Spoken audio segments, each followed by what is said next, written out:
It's utterly repulsive, because it has grav technology to push you away when you get close to it. Why, what did you think I meant? Hello and welcome back to Auspex Tactics, the strategy-focused 40k channel where we've been churning through the Space Marine Codex, looking at all the new units, combos and tricks that we can play with them. Today we'll be looking at the Space Marine Repulsor, which was a video requested by one of my subscribers, T. Montgomery, who I'd just like to say a bit of a thank you for at the moment for sharing this to some Primaris Space Marine group apparently. It was a bit surprising when I suddenly gained something like 30 subscribers over the course of 2 days. So thank you very much for that, and if anyone else wants to post Auspex Tactics videos on any other Space Marine Facebook groups, then they're very welcome to. In this video we'll be looking at the Repulsor, going through its stats, any combos that we can do on the table with it, and how to run one in a Space Marine army. Now all jokes aside, I don't really mind the way that the model looks too much. It's a little bit all over the place, I'll admit, with all the guns sticking out in different directions, but it's certainly grown on me since it was first released. I do however think that the Repulsor Executioner looks a lot better because its massive gun helps to balance out the tank and provide a bit of a focal point. In the background, the Repulsor is one of the main transports of the new Primaris Space Marines, an enormous grav battle tank that sweeps across all terrain to disgorge a squad of Primaris Space Marines into the heart of the foe. If the enemy get too close, then they can be crushed under that massive grav field as the tank continues on throughout the battlefield. All very nice. So let's have a look at this model and what it can do on the tabletop. So the Repulsor is a dedicated transport choice for the Space Marine Codex. In all honesty, before making this review, I just assumed it was a heavy support choice as I don't actually own one. But no, that essentially means that you can have as many Repulsors in your army as you want, as you can take one for any Space Marine unit in the list. At base cost, with all of its guns, it will cost you around 290 points. But this thing has a lot of different guns and a lot of tweaks that you can make to it, and that can push its points up more into the 320, 330 sort of range. It has a very beefy stat line. It has a movement of 10, weapon skill 6 up, ballistic skill 3 up, strength 8, toughness 8, 16 wounds, 6 attacks, leadership 9, and a 3 up save. Stats wise, it's essentially a land raider that has the all important fly keyword, but not quite as good an armor save. It degrades when it gets to 8 wounds, when its movement drops to 5 inches and its ballistic skill to 4 up, and then again when it gets to 4 wounds, when its movement drops to 3 and ballistic skill to 5 up. So let's have it get into what the Repulsor is armed with, a frankly irritating amount of different weapons that usually requires players to look up the range and damage profile of these guns halfway through the game in my experience. It has a heavy onslaught Gatling cannon, so that's a 30-inch heavy 12, strength 5, AP-1, damage 1 as its primary weapon, an Icarus Iron Hail heavy stubber, so that's a strength 4, AP-1 shot that gets +1 to hit against fly and -1 against ground. 2 Crackstorm grenade launchers, they're essentially crack grenades at 18-inch range, assault weapons, strength 6, AP-1, damage D3, 2 Storm bolters, we know what they do, a twin heavy bolter, and auto launchers, which are its equivalent of smoke launchers. It can take a twin las cannon instead of that twin heavy bolter. That will set you back an additional 23 points, putting the tank up to around 310 points, but giving it some anti-tank firepower. It can take a las talon instead of the heavy onslaught Gatling cannon for an additional 10 points over that.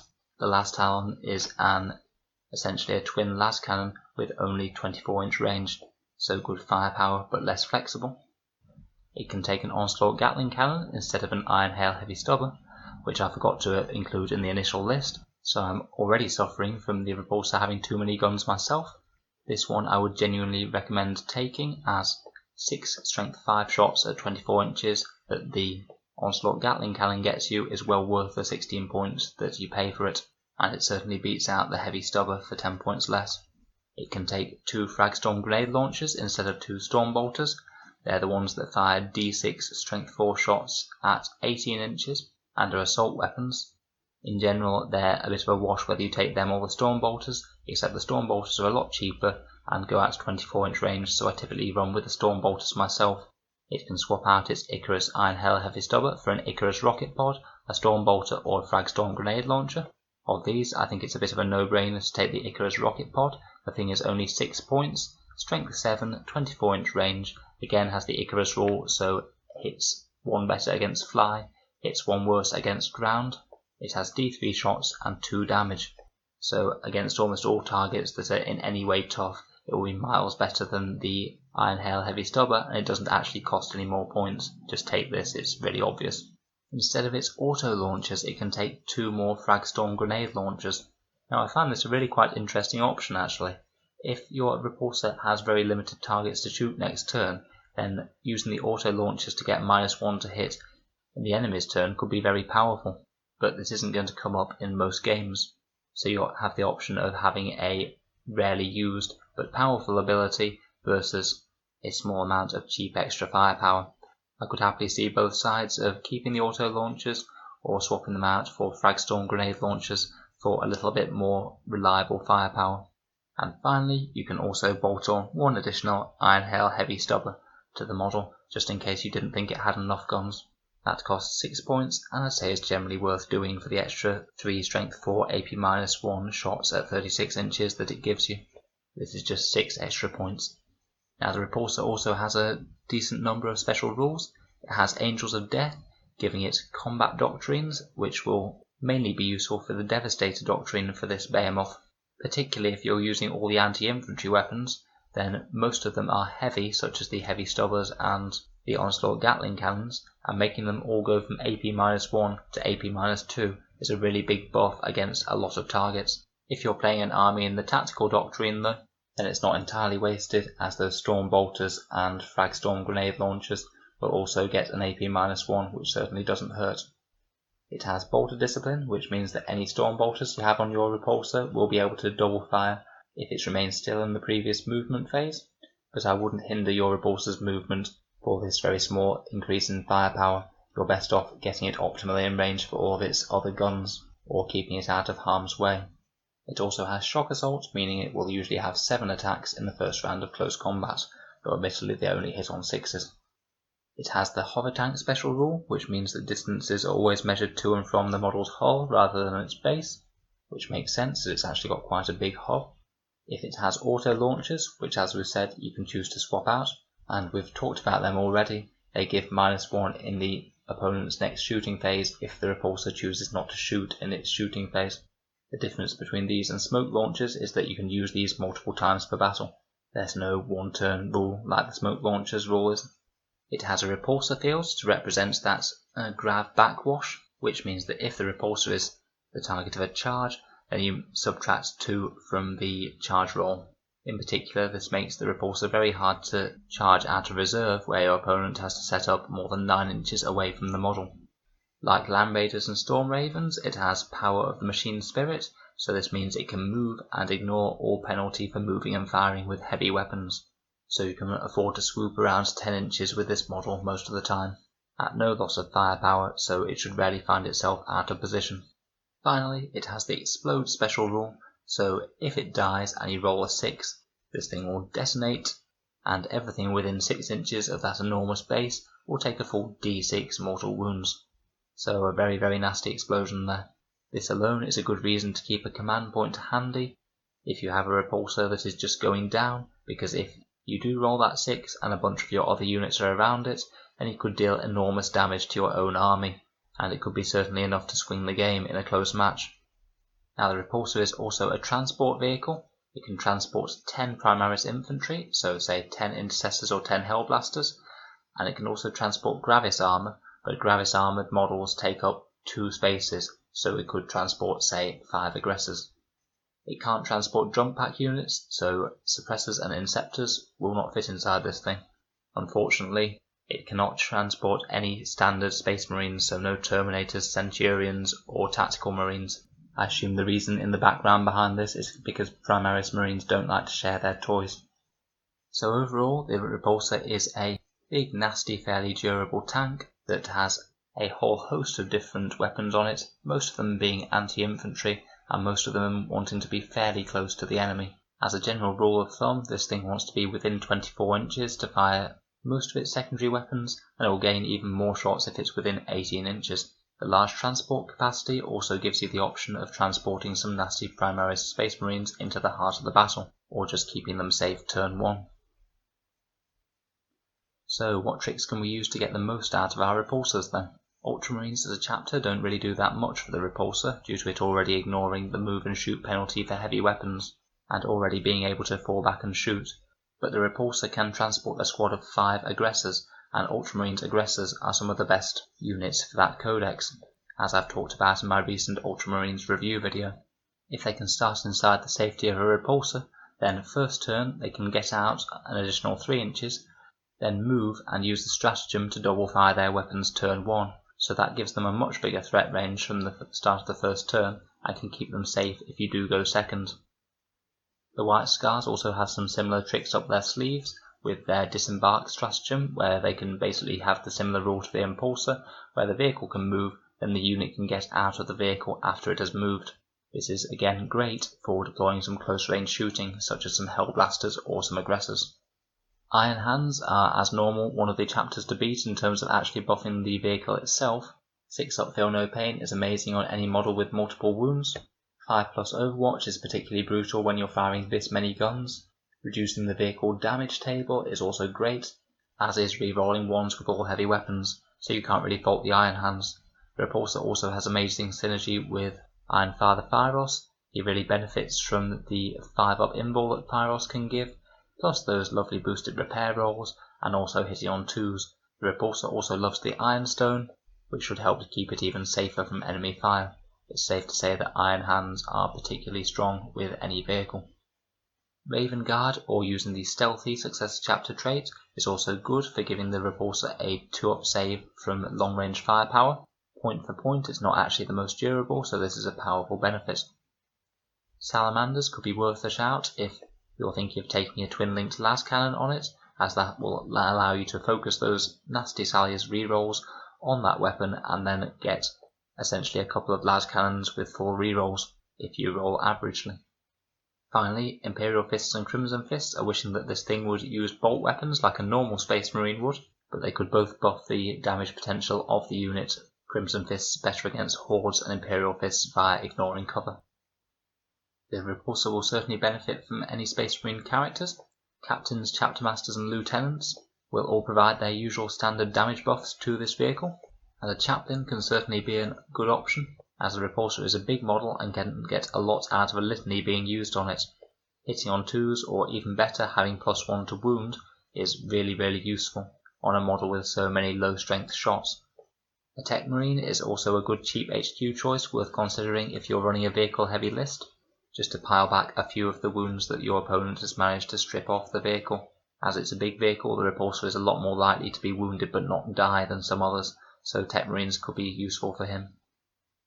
Moving on to stratagems, and as per normal, I'm really enjoying Vengeance of the Machine Spirit. For 2 CP, you can auto-explode your Repulsor, which obviously we're not doing if it's in the middle of our own lines, but if you've sent it off towards the enemy when it's only got a few wounds left, then it could unleash a hideous amount of mortal wounds all over the enemy.